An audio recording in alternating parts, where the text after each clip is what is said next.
Inneocht tá muid an fólam faoi roiní a bhreastalíonn ar bpobal áitiúil. Tá post thar bheith tábhachtach ag fear an Phoist nó ag bean an Phoist. Agus inneocht tá muid chun fálamach céir de hálíonn nar a chuirtar litreachaí sa bosta.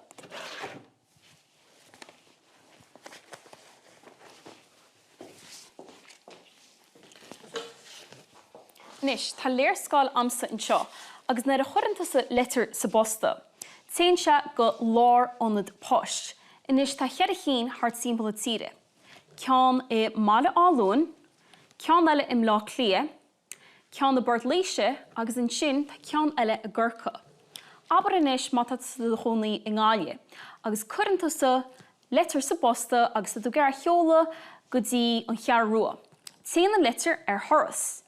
Téann se chofada le balla álúhan agus an sin sortalan na oibre in sin na litreachaí ar fad agus in sin téann se rais agus in sin iontasa de litir ar maidin. Oibre na oibre go crua sa leor in od Phoist, háiche agus go mbeidh na litreachaí ar fad sortalte agus go mbeidh tasnán de litir áilt ar maidin. Inis tá mis go le cárta Phoist a dheara agus scríomh an seo. Má go le picture das a tharnt ar dús fan go bheiceama, go leor Dhaonna das an seo. Agus an sin, má go le ráthúisteach go cuairmach. Tá dearog, beidir tá bán dearog. Agus beagnaí buí, se sin go das.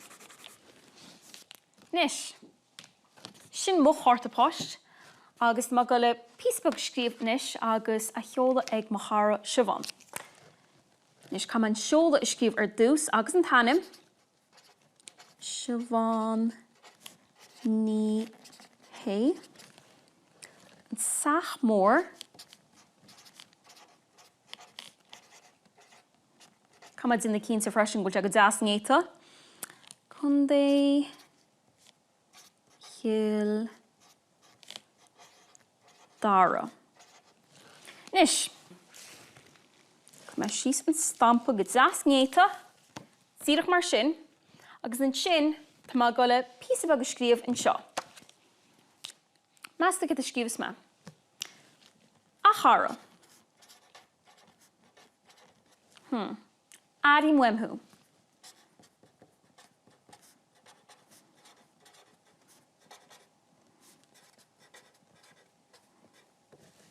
Cén chuí bhfuil tú?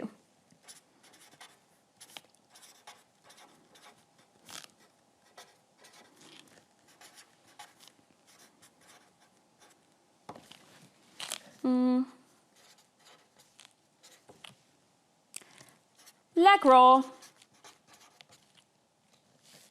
ó Caitríona.